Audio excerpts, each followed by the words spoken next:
Olá, sejam todos muito bem-vindos. O meu nome é Marcos. Esse é o canal do Escritor Cínico e o blog do Vivo Livros. Dentro daquele nosso projeto de toda sexta-feira ler um livro da literatura brasileira ou da literatura mundial, eu trouxe para vocês o livro da Carolina Nabuco, A Sucessora. Esse livro foi lançado na década de 30, mais especificamente em 1934, do século XX, e ele fez um relativo sucesso. Bom, vamos falar primeiro da Carolina Nabuco. A Carolina Nabuco é filha do Joaquim Nabuco, que foi diplomata, foi deputado e escritor também. Ela nasce em 1890, em fevereiro de 1890, e vem a falecer em agosto de 1981. Ela viveu 91 anos.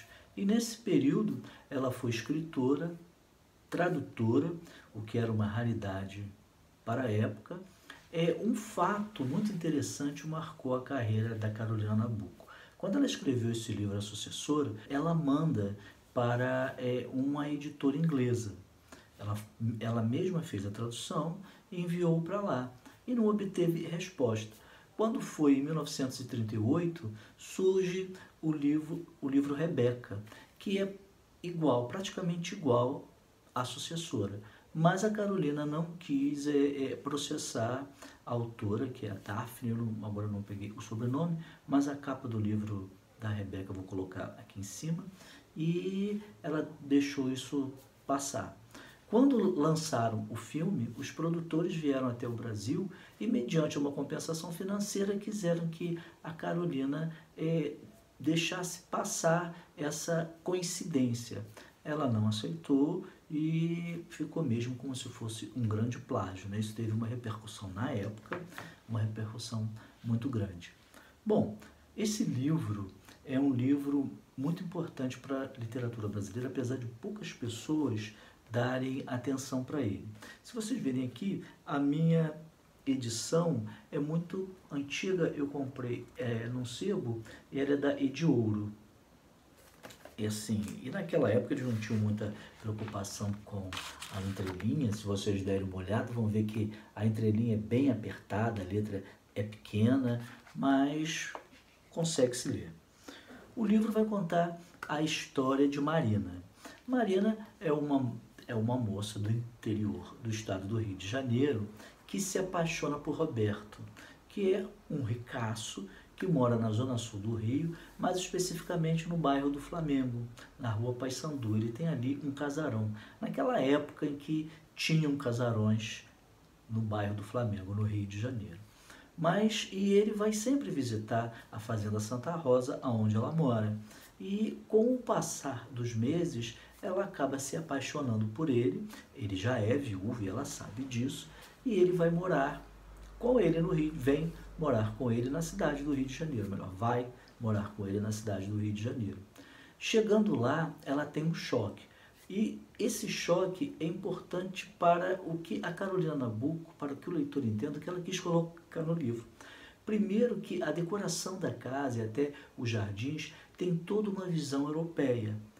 Todo o mobiliário vem da Europa, os lustres, as estantes, os livros são em outras línguas, principalmente francês, que era comum na época, e ela não reconhece nada de brasilidade naquela casa. Ela sente falta disso porque a fazenda onde ela morava e já estava decadente, ou seja, a Carolina Nabuco mostra a decadência porque passava o meio rural brasileiro já anunciando o progresso e o êxodo para a cidade.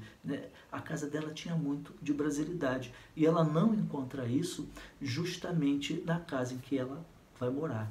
E o pior de tudo para ela é que a presença da Alice, ou seja, ex-mulher do Roberto, é uma presença constante, está sempre ali, e isso a incomoda. Ela chega até ter ciúmes. Existe um retrato logo que se entra na casa, que você vê logo na sala o retrato da Alice. Bom, para a situação ainda ficar um pouco pior para a Marina, os empregados da casa, principalmente a governanta, chamada Júlia, parece, com o decorrer da história, de que ela teve uma paixão tem uma paixão pelo Roberto.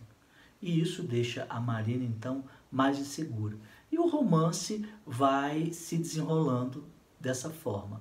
A Germana, irmã do Roberto, cunhada da Marina, é a personagem que lhe dá suporte, que na maioria das vezes está ao lado dela e que demonstra ser uma mulher à frente do seu tempo, né? É uma personagem mais despojada, mais aberta às mudanças e que preconiza a mulher já da década de 70 também, do século XX. Então, o livro tem todas essas e outras nuances que faz com que ele seja uma história muito mais do que uma história água com açúcar. E que a literatura, os leitores, a maioria, não deu muita atenção ao longo de todos esses anos. Eu fui dar uma olhada aqui no YouTube, antes de fazer esse vídeo, para ver se alguém já tinha falado da Sucessora. E eu só encontrei um vídeo que fala da Sucessora e também fala do romance Rebeca, né, que é o plágio, para mim, do romance A Sucessora.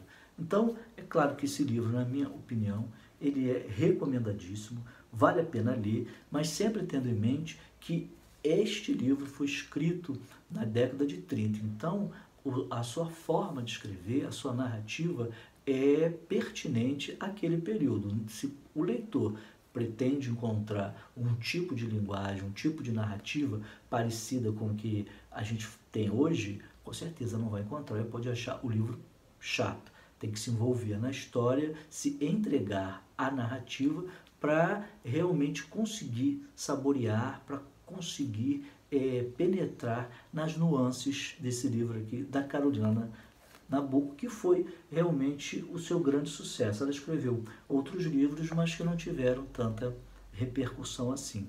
E lembrar também que esse livro surge logo depois do movimento de 1922, que foi o movimento modernista que revolucionou as artes brasileiras, a pintura, a literatura, a música, a escultura, a arquitetura, etc. Então, ele está justamente nessa esteira dessa modernidade, por isso que fala dessa brasilidade, fala desse antagonismo entre aquilo que ainda se tinha em muitas casas e na sociedade brasileira de então, de estar ligado mais à Europa do que às coisas do Brasil, deixando de dar a importância a essa brasilidade, fala da revolução feminina que já estava em curso, ainda de forma embrionária, né? Aqui no Brasil nem se falava disso ainda, de uma forma mais ampla, mas já começava a existir, os intelectuais já começavam a debater isso também, e outros pontos que são resgatados aqui no livro. Então, mais uma vez, A Sucessora é um livro recomendado. E se você gostou desse vídeo, não deixe de dar o seu like, não deixe de dar um joinha. Se não é inscrito no nosso canal, se inscreva. Comentem que a gente volta numa próxima sexta-feira falando de outro clássico da literatura, ou brasileira ou mundial. Até lá!